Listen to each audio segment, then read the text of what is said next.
And I told the audience at WLIB that carrots were artificial. They all denied me. 1 year later, when Nova came up with the program, that not only was it artificial, they showed that it was made by crossing the Queen Anne lace and the wild yam.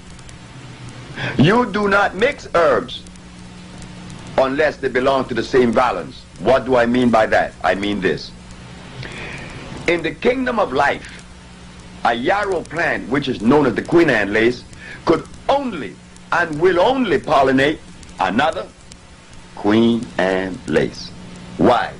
Because the pollen carries the same amount of valence as the other, and through that process we known as chemical affinity, they join.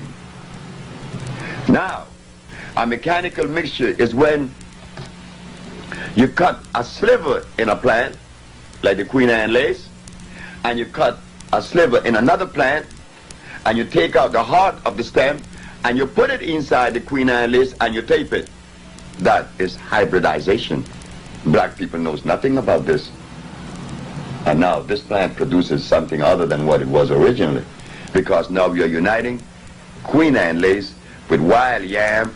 You don't get the wild yam or the Queen Anne lace, you get what? A carrot. They went further to show that it was made in Holland. And little before that article came out, I had returned to the drawing board to find this carrot. I knew it was artificial. To find this carrot, I knew it was artificial. Why? Because it doesn't produce seed to reproduce itself. Carrot just does not produce a seed that reproduces itself. So I knew it was artificial. And beside that, it contains starch. When I go back to do my research, guess what I found? That the German made the lamb, the German made the barley. I said, well, now, this is why the Arabs are so indebted to Germany, because the German make the Arab food. The Arabs has no food, you know. Arabia never had food.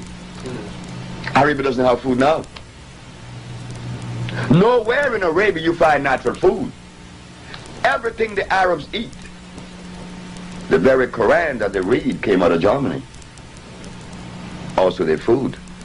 If the German removed the food from the Arab, they starve to death.